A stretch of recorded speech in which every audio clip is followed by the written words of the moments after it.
The morning sun streamed through the tall windows of Kensington Palace, casting long shadows across the polished floors.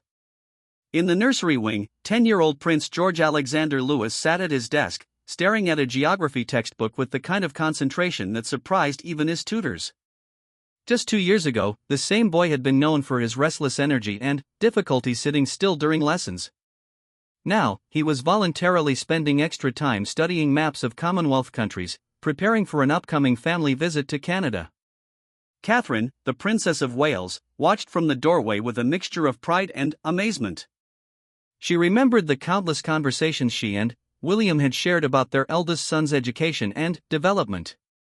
There had been moments of doubt, times when traditional royal expectations seemed to clash with what George needed as an individual child. But they had stuck to their carefully crafted approach, and the results were becoming increasingly evident. The transformation hadn't happened overnight.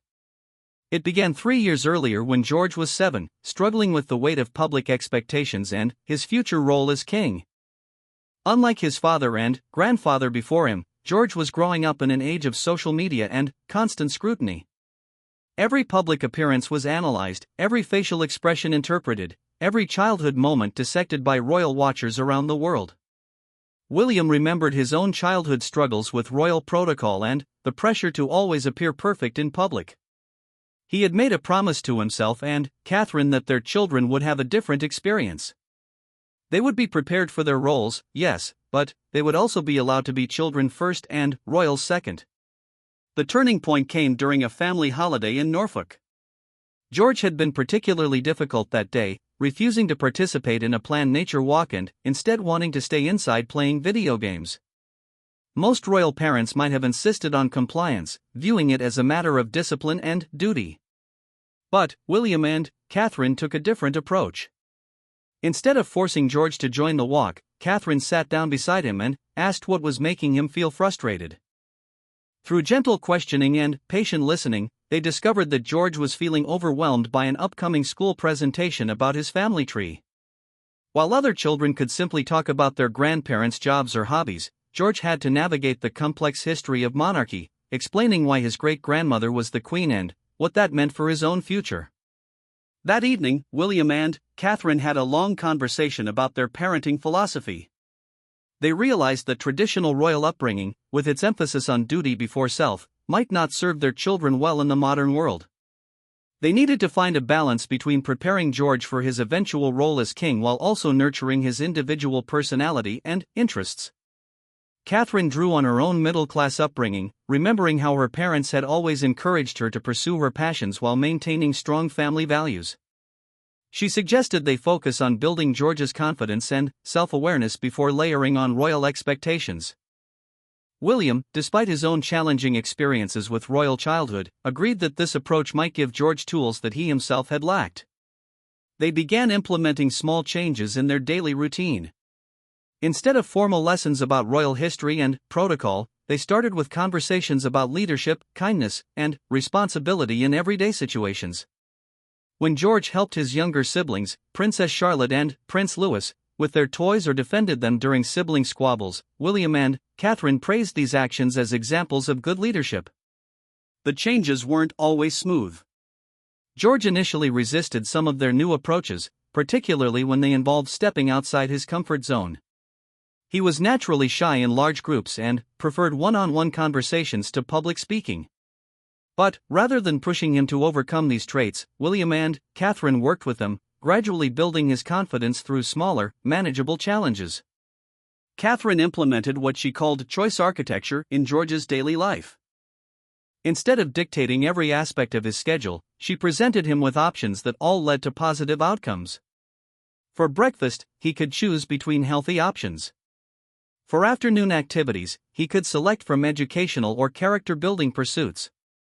This approach gave George a sense of control and ownership over his life while ensuring he still met his responsibilities. William contributed his understanding of public service and duty, but he presented these concepts through stories and examples rather than lectures. He shared tales of ordinary people doing extraordinary things, of leaders who made difficult decisions for the greater good, and of the satisfaction that comes from helping others.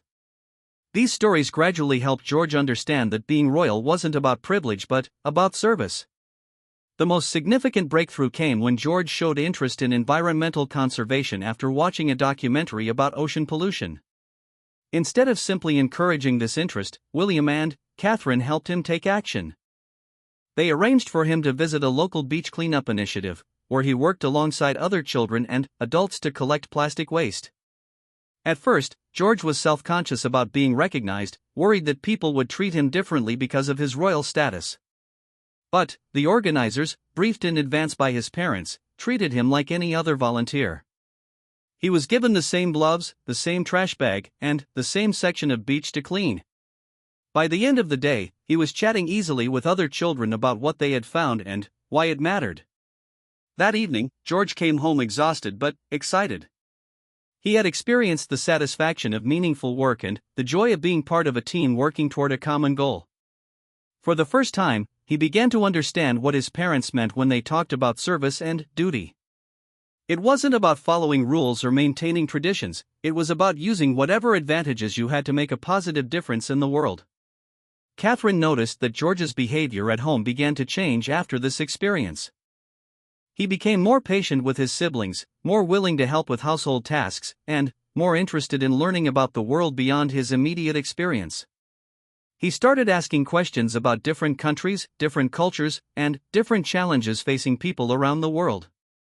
William seized on this curiosity, introducing George to age-appropriate discussions about the Commonwealth, the role of the monarchy in modern Britain, and the history of their family's service to the nation. But these conversations happened naturally, during car rides or walks in the garden, rather than in formal educational settings. The changes in George's confidence became evident during family public appearances.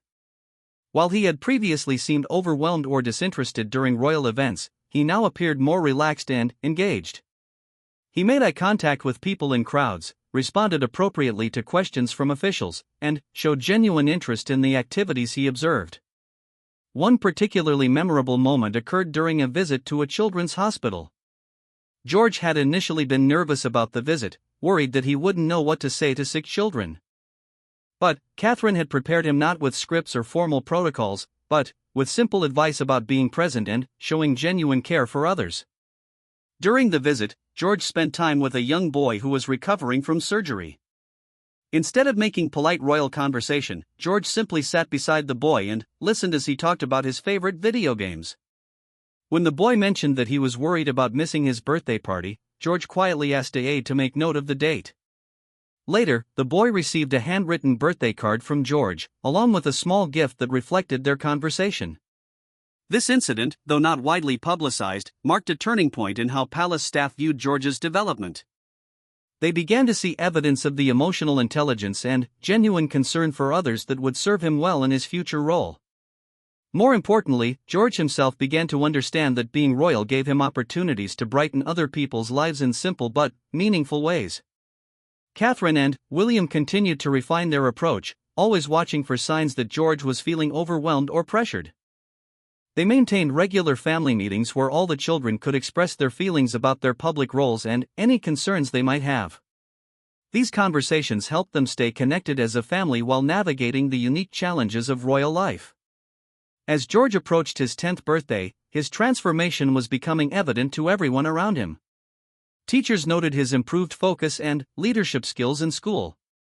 Palace staff observed his increased confidence and maturity during official functions. Most importantly, George himself seemed happier and more secure in his identity as both a regular child and a future king. The success of their approach with George also influenced how William and Catherine parented Charlotte and Louis. They applied the same principles of choice, gradual responsibility, and authentic service, adapting their methods to each child's unique personality and needs. Charlotte, with her natural confidence and outgoing personality, responded well to public engagements and seemed to enjoy meeting new people.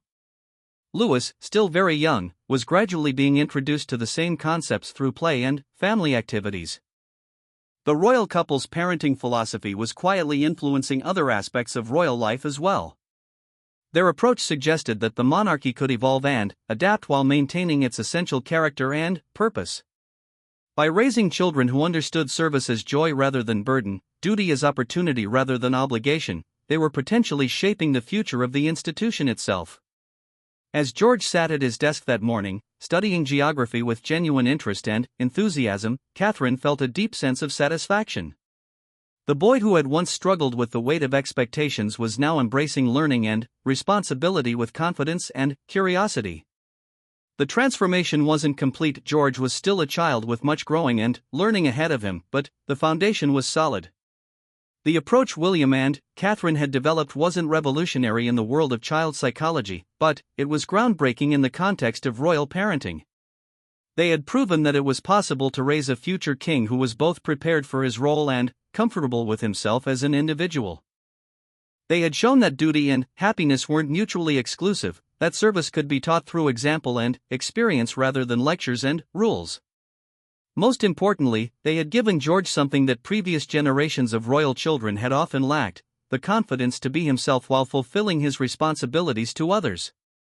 As he continued to grow and develop, this foundation would serve him well in facing the unique challenges and opportunities that lay ahead. The autumn leaves crunched beneath Prince George's feet as he walked through the gardens of Anmerhall with his father. It was a crisp October morning, and the 11-year-old prince moved with a newfound sense of purpose that hadn't been there just a year before. In his hands, he carried a notebook where he had been sketching ideas for a school project about sustainable farming. His teacher had suggested he might want to interview his father about the organic farming practices on the Duchy of Cornwall estates. William smiled as he watched his son's genuine engagement with the topic. This was exactly the kind of natural learning opportunity that he and Catherine had hoped to cultivate. Instead of forcing royal knowledge upon George through formal instruction, they had created an environment where his royal heritage became a resource for exploring his own interests and curiosities. The interview had been George's idea entirely. When his teacher announced the sustainability project, most students planned to research online or visit local farms. But George remembered conversations at family dinners about his father's environmental work and realized he had access to expertise that could make his project both personal and meaningful. The confidence to make this connection, to see his royal connections as tools for learning rather than burdens to bear, marked a significant milestone in his development. As they reached the vegetable gardens, William began explaining how the estate had transitioned to organic farming methods over the past decade. George took careful notes, asking thoughtful questions about soil health, crop rotation, and the economic challenges of sustainable agriculture. His questions revealed not just academic interest but genuine concern for environmental issues and their impact on farming communities. Catherine watched from the kitchen window, observing the easy interaction between father and son. She remembered the days when getting George to focus on educational activities required significant coaxing and creativity. Now he was initiating his own learning experiences and making connections between his studies and the broader world around him. The transformation was remarkable, but it hadn't happened by accident. The change had accelerated over the past year as William and Catherine had gradually increased George's exposure to his future responsibilities while maintaining their child-centered approach. They had begun including him in more family discussions about royal engagements and charitable work, not as formal briefings but as natural family conversations about their daily lives and the causes they supported. During these conversations, George had begun to express his own interests and opinions about different charitable causes. He showed particular concern for environmental issues and children's welfare, possibly influenced by his parents' work but also reflecting his own developing values and interests. Catherine and William encouraged these interests while being careful not to push him toward specific causes or commitments. One significant moment had occurred during a family discussion about an upcoming visit to a homeless shelter that Catherine supported. George had asked why people became homeless and whether children were affected. This led to a thoughtful conversation about social inequality, economic challenges, and the role that charitable organizations played in addressing these issues. Rather than giving him simple answers, William and Catherine encouraged George to think critically about these complex problems. They discussed the difference between charity and systemic change, the importance of understanding root causes, and the various ways that people with resources and platforms could contribute to solutions. These conversations helped George begin to understand the complexity of social issues and the thoughtful approach required for effective public service.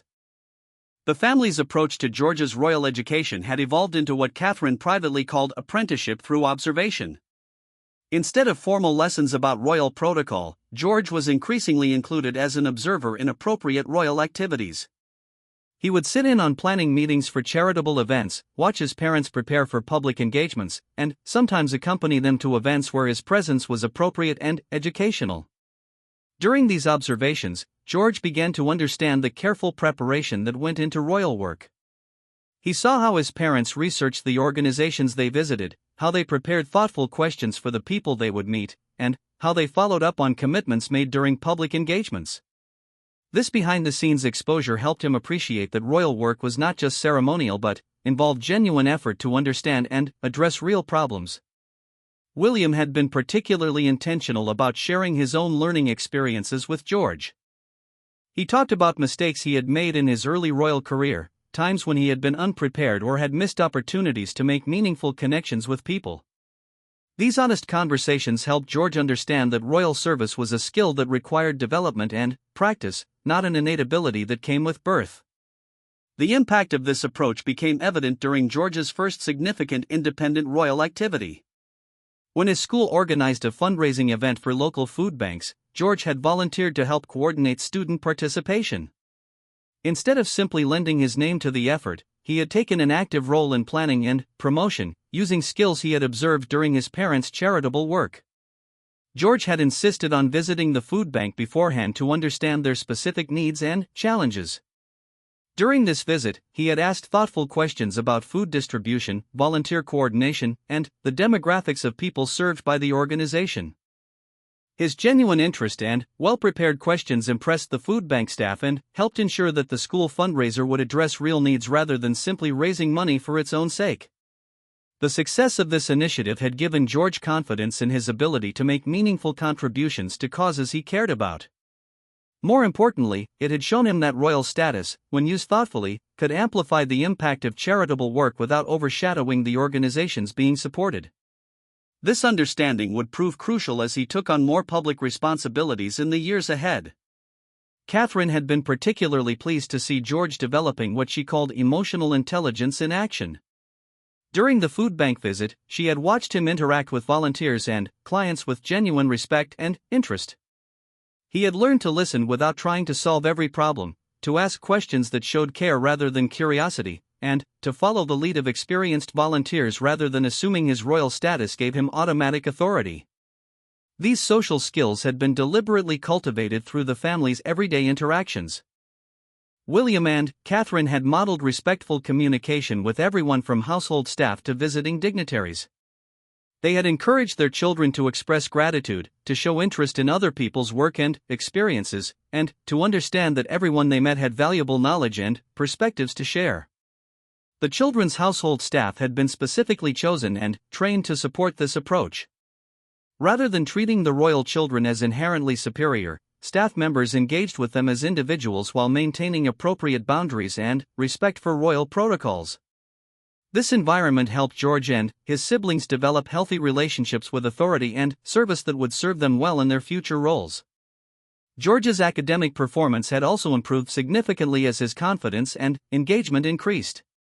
Teachers noted that he was more willing to participate in class discussions, more creative in his approach to projects, and more collaborative in group work.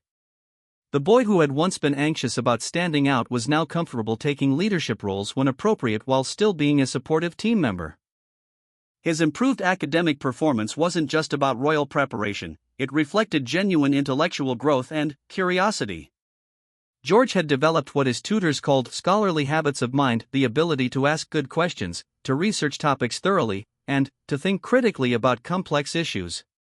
These skills would serve him well regardless of his future role, but they would be particularly valuable as he eventually took on royal responsibilities that required understanding complex social, political, and economic issues.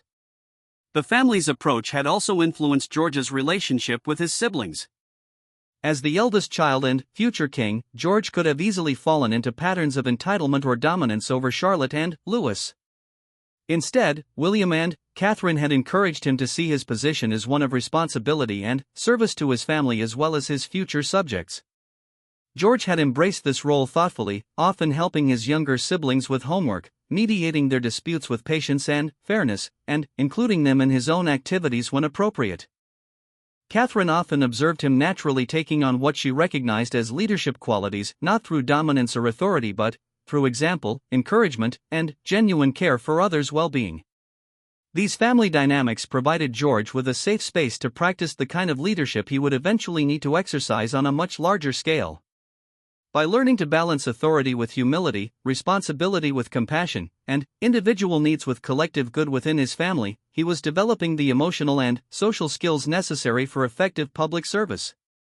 The transformation in George's confidence had also affected his relationship with public attention and media coverage. While he was still a private person by nature, he had developed strategies for managing public appearances that allowed him to be authentic while maintaining appropriate royal dignity. He had learned to make genuine eye contact with people in crowds, to show interest in their stories and experiences, and to represent his family with grace while still being recognizably himself. This growth was perhaps most evident during the family's annual Christmas public appearances. In previous years, George had often appeared overwhelmed or disconnected during these events. But, in recent appearances, he had shown genuine warmth and engagement, particularly when interacting with children and families in the crowds. His natural shyness remained, but it was now balanced with confidence and purpose that made his public presence both authentic and effective.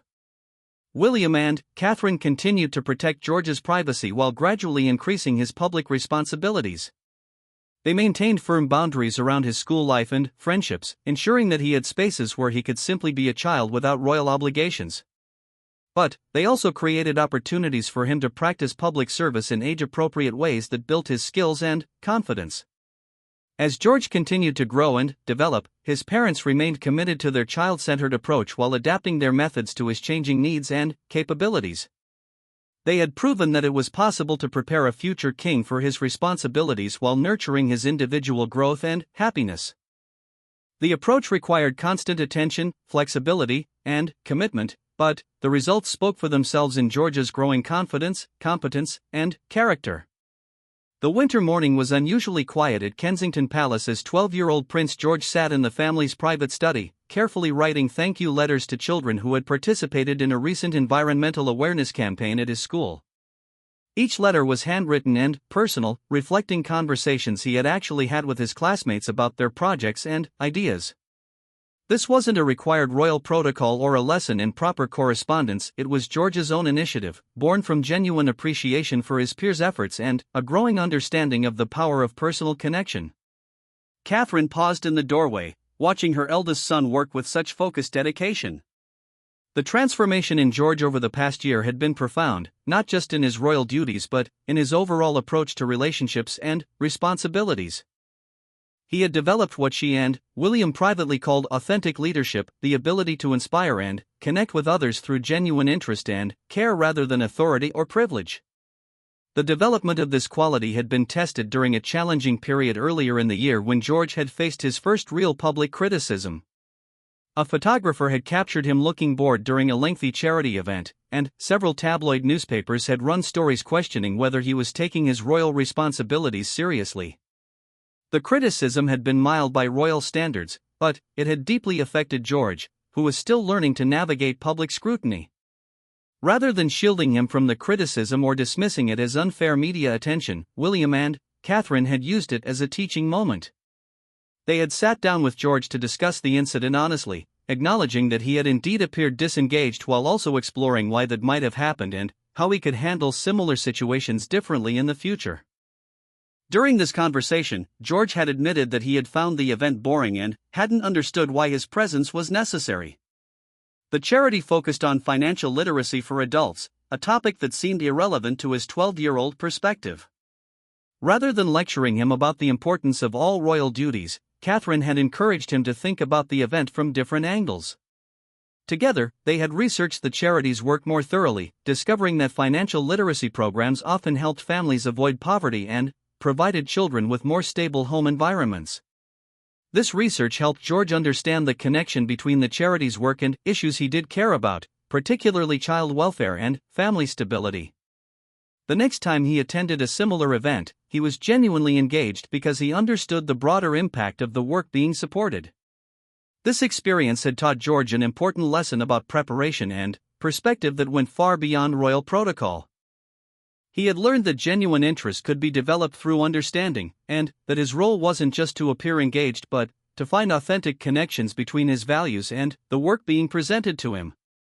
This understanding had transformed his approach to all royal activities. The change was most evident in George's interactions with young people during royal engagements. He had developed a natural ability to connect with children and teenagers, not by talking down to them or trying to be artificially relatable, but by showing genuine curiosity about their experiences and perspectives. During a recent visit to a youth center, he had spent considerable time listening to teenagers discuss their career aspirations and the challenges they faced in achieving their goals. What impressed the youth workers was George's ability to ask thoughtful follow-up questions and remember details from previous conversations. He had clearly prepared for the visit not just by learning about the center's programs, but by thinking about how to engage meaningfully with the young people he would meet. This level of preparation and genuine interest had earned him respect from both the teenagers and the staff who worked with them. William had been particularly proud of George's developing diplomatic skills. During a recent family visit to Scotland, George had demonstrated remarkable cultural sensitivity and adaptability. He had taken time to learn basic Gaelic phrases, had shown genuine interest in traditional Scottish arts and crafts, and had engaged respectfully with local customs and traditions. Most importantly, he had done all of this without appearing to be performing or checking boxes, but rather as someone genuinely curious about and respectful of different cultures. This cultural awareness hadn't developed by accident. Catherine had worked with George's tutors to ensure that his education included substantial focus on the diverse communities that made up the United Kingdom and the Commonwealth. But, rather than just learning facts about different cultures, George had been encouraged to develop empathy and understanding for different perspectives and experiences. The family had also made deliberate choices about George's social circle and educational environment. While he attended a private school with many children from privileged backgrounds, William and Catherine had ensured that he also had regular opportunities to interact with young people from different economic and social backgrounds through various charitable and community activities. These interactions had been carefully structured to be meaningful rather than superficial. Rather than brief photo opportunities, George participated in longer-term projects where he could develop genuine friendships and working relationships with children from different backgrounds. These relationships had given him insights into challenges and opportunities that he wouldn't have encountered in his more privileged circles. One particularly meaningful relationship had developed between George and Marcus, a boy his age who participated in a literacy program supported by one of Catherine's charities. Their friendship had begun when George volunteered to help with a reading program at Marcus's school. Over time, they had discovered shared interests in football and environmental issues, and their conversations had given George valuable perspective on educational inequality and social mobility. Through his friendship with Marcus, George had learned about challenges that many children faced in accessing quality education and extracurricular opportunities. This understanding had inspired him to use his position to advocate for educational equity in age-appropriate ways. He had suggested that his school partner with Marcus's school for various projects and had helped organize resource sharing between the two institutions. Catherine had been careful to ensure that these relationships remained genuine rather than becoming charity projects. She had taught George the importance of reciprocity in friendships, that he should bring something valuable to these relationships beyond just his royal status. George had embraced this principle, often sharing his academic resources and tutoring support while learning from his friends' different perspectives and experiences. The impact of these diverse relationships was evident in George's increasingly sophisticated understanding of social issues. During family discussions about charitable causes and social problems, he demonstrated nuanced thinking that reflected real-world experience rather than just theoretical knowledge. He could discuss educational inequality, youth unemployment, and environmental challenges with both analytical intelligence and emotional understanding. This combination of analytical and emotional intelligence had become one of George's greatest strengths as he approached his teenage years. He could engage with complex policy discussions during family meetings while also connecting personally with individuals affected by these issues during public engagements. This dual capacity suggested that he was developing the kind of leadership skills that would serve him well in his future royal role. William had also been impressed by George's developing sense of global citizenship. During recent international travel with the family, George had shown genuine interest in understanding different political systems, economic challenges, and cultural traditions. He asked thoughtful questions during briefings and followed up on conversations with his own research when they returned home. More importantly, George had begun to understand the Commonwealth not just as an abstract political concept but as a community of nations with shared challenges and opportunities. He could discuss climate change as it affected different Commonwealth countries, understand how economic development varied across different regions, and appreciate the cultural richness that different nations brought to the broader community. This global perspective had been deliberately cultivated through educational choices and travel opportunities, but it had also emerged naturally from George's growing curiosity about the world beyond his immediate experience. He had developed what his tutors called intellectual courage, the willingness to engage with complex and sometimes uncomfortable topics in order to deepen his understanding. The development of these intellectual and emotional capacities had also influenced George's relationship with technology and social media. While many of his peers were heavily engaged with various online platforms, George had been taught to approach digital technology thoughtfully and strategically. He understood both the opportunities and the risks that came with online engagement, particularly for someone in his position. Rather than completely avoiding social media or engaging with it uncritically, George had learned to use digital platforms as tools for learning and connection while maintaining appropriate boundaries and privacy. He followed accounts focused on environmental science, youth activism, and cultural education, using these resources to deepen his understanding of issues he cared about while avoiding the more problematic aspects of social media culture. This thoughtful approach to technology reflected the broader principles that William and Catherine had tried to instill in all their children: the importance of intentionality, the value of real-world relationships over digital ones, and the need to use whatever tools and platforms were available in service of meaningful goals rather than just entertainment or social status. As George continued to mature, his parents remained committed to their foundational approach while adapting their methods to address the new challenges and opportunities that came with his adolescence. They had successfully navigated the crucial middle years of his development, building on the strong foundation established in his earlier childhood while preparing for the more complex challenges that lay ahead. The boy who had once struggled with the basic expectations of royal life was now demonstrating sophisticated understanding of leadership, service, and global citizenship. More importantly, he was developing these capacities in ways that remained true to his individual personality and values, suggesting that he would be able to fulfill his royal responsibilities authentically rather than simply performing a role. The spring afternoon sunlight filtered through the windows of Windsor Castle as 13-year-old Prince George stood before a group of international students, delivering a presentation about youth climate activism that he had researched and prepared entirely on his own initiative. His voice was steady and confident as he discussed the work of young environmental leaders from around the Commonwealth, weaving together statistics, personal stories, and policy recommendations with the skill of someone far beyond his years. Catherine and William watched from the back of the room, both amazed and proud of how far their eldest son had come. The nervous, overwhelmed child who had once struggled with basic public appearances had evolved into a thoughtful young leader capable of engaging with complex global issues and inspiring his peers to action. But, more than his public speaking skills or his command of policy details, what impressed them most was the authentic passion and genuine care for others that motivated everything George did. The presentation was part of a youth summit that George had helped organize through his school, bringing together students from across the Commonwealth to discuss climate change and sustainable development. The idea had emerged from conversations during a family trip to Australia, where George had been deeply moved by meeting young people whose communities were directly affected by climate change. Rather than simply expressing sympathy or making donations, George had committed to creating ongoing opportunities for these young voices to be heard and supported. The development of this initiative had showcased all the leadership skills that George had developed over the past several years. He had conducted thorough research to understand the challenges facing different Commonwealth countries.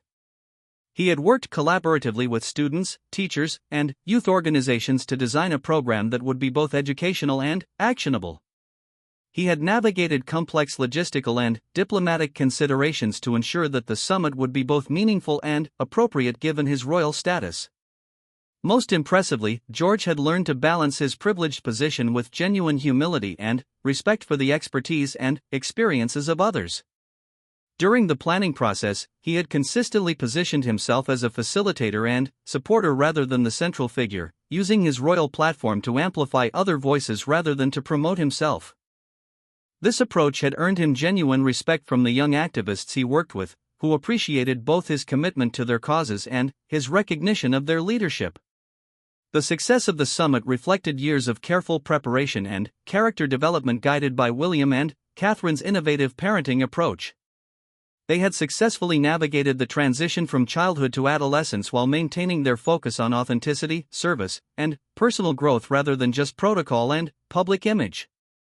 George had entered his teenage years with strong foundations in critical thinking, emotional intelligence, and global awareness that would serve him well in the increasingly complex challenges ahead. One of the most significant aspects of George's development had been his growing understanding of the monarchy's role in modern society. Rather than seeing his future position as simply an inherited privilege or burden, he had begun to understand kingship as an opportunity to serve and to use influence responsibly. This understanding had emerged through countless conversations with his parents, observations of their work, and his own experiences engaging with different communities and causes. During a recent family discussion about the monarchy's future, George had articulated a vision of royal service that impressed both his parents and their advisors. He spoke about the importance of using royal platforms to address global challenges like climate change, inequality, and conflict. He discussed the need for the monarchy to remain relevant and useful to people's lives rather than simply maintaining traditions. Most importantly, he demonstrated understanding that effective leadership required continuous learning, adaptation, and genuine commitment to serving others rather than oneself. This sophisticated understanding hadn't developed through formal instruction but through the accumulated experience of years spent observing, participating in, and reflecting on royal work. George had learned by doing, supported by parents who provided guidance and feedback while allowing him to develop his own insights and approaches. This experiential learning had given him both practical skills and philosophical grounding that would be essential as he took on greater responsibilities. The approach had also helped George develop resilience and adaptability in the face of public scrutiny and criticism. As he entered adolescence and took on more public responsibilities, media attention had inevitably increased. There had been both positive and negative coverage, with some commentators praising his maturity and others questioning whether he was being pushed too quickly into public roles. Rather than being overwhelmed by this attention, George had learned to view media coverage as feedback that could inform his development while not defining his self-worth. William and Catherine had taught him to distinguish between constructive criticism that could help him improve and unfair attacks that should be ignored. They had also helped him understand that some level of public scrutiny was inevitable given his position, but that he could control how he responded to it. This emotional resilience had been tested during a particularly challenging period when some critics had questioned whether the Youth Climate Summit was appropriate for someone of George's age and position. Rather than abandoning the project or becoming defensive, George had engaged thoughtfully with the criticism, using it as an opportunity to refine his approach and communicate more clearly about his motivations and goals. He had written a thoughtful letter to the editor of one newspaper, explaining his perspective on the importance of youth engagement in climate issues and his role in facilitating rather than leading these conversations. The letter had demonstrated both his commitment to the cause and his ability to engage respectfully with disagreement. The response from readers and commentators had been largely positive, with many praising his maturity and thoughtfulness. This incident had marked an important milestone in George's development as a public figure. He had learned that he could engage with controversy and criticism without losing his integrity or abandoning his values. He had also demonstrated that thoughtful, respectful engagement was often more effective than either defensive responses or complete silence. These lessons would serve him well as he took on greater public responsibilities in the future. Catherine and William had also been impressed by George's growing ability to balance his royal responsibilities with his personal relationships and interests. Despite increasing public commitments, he had maintained strong friendships, continued to excel academically, and pursued personal hobbies and interests that brought him joy and fulfillment. This balance was crucial for his long-term well-being and effectiveness as a leader. George had developed what his parents privately called compartmentalization skills, the ability to be fully present in whatever role or relationship he was engaged in at any given moment. When he was with friends, he could be a normal teenager enjoying sports, games, and casual conversation. When he was engaged in royal duties, he could focus completely on the people and causes he was there to support. When he was studying, he could immerse himself in academic work with genuine curiosity and effort. This ability to inhabit different roles authentically without losing his core identity had been one of the most important outcomes of William and Catherine's parenting approach. They had helped George understand that being royal didn't mean being artificial or distant from others, but rather being genuinely committed to service while maintaining authentic relationships and personal interests. The development of these capacities had also influenced George's relationships with his younger siblings. As Charlotte and Louis entered their own phases of royal development, George had become an important model and mentor for them. He shared his experiences and insights while respecting their individual personalities and developmental needs. Catherine often observed him helping Charlotte prepare for public appearances or encouraging Louis during challenging moments, demonstrating the kind of supportive leadership that would serve him well in his future role. The family dynamic had evolved into what William and Catherine considered a leadership laboratory, a space where all the children could practice important skills while supporting each other's growth and development. George's role as the eldest gave him opportunities to practice mentorship and responsibility, while Charlotte and Louis benefited from having someone closer to their own age who understood their unique challenges and opportunities. As George approached his 14th birthday, William and Catherine reflected on the remarkable transformation they had witnessed and supported over the past several years. The anxious, overwhelmed child had become a confident, thoughtful young leader ready to take on increasingly complex challenges and opportunities. More importantly, he had maintained his individual personality, interests, and values while developing the skills and understanding necessary for his future role. The success of their approach had implications beyond their own family. They had demonstrated that it was possible to prepare a future monarch for contemporary challenges while preserving the essential character and purpose of the institution. They had shown that authentic leadership could be more effective than traditional authority, and that genuine service could be more powerful than ceremonial duty. As they looked toward the future, William and Catherine remained committed to their foundational principles while preparing to adapt their approach to the new challenges that would come with George's continued maturation. They had successfully navigated the crucial formative years, building strong foundations that would support whatever challenges and opportunities lay ahead. The transformation of Prince George from a struggling child to a confident young leader stood as testament to the power of thoughtful, patient, and child-centered parenting. It demonstrated that even in the unique context of royal life, the fundamental principles of good parenting, love, respect, high expectations combined with strong support and commitment to individual growth could produce remarkable results. George's story was still being written, but the foundation for success had been firmly established through years of dedicated effort by parents who understood that their most important royal duty was raising children who would use their privileges wisely and compassionately.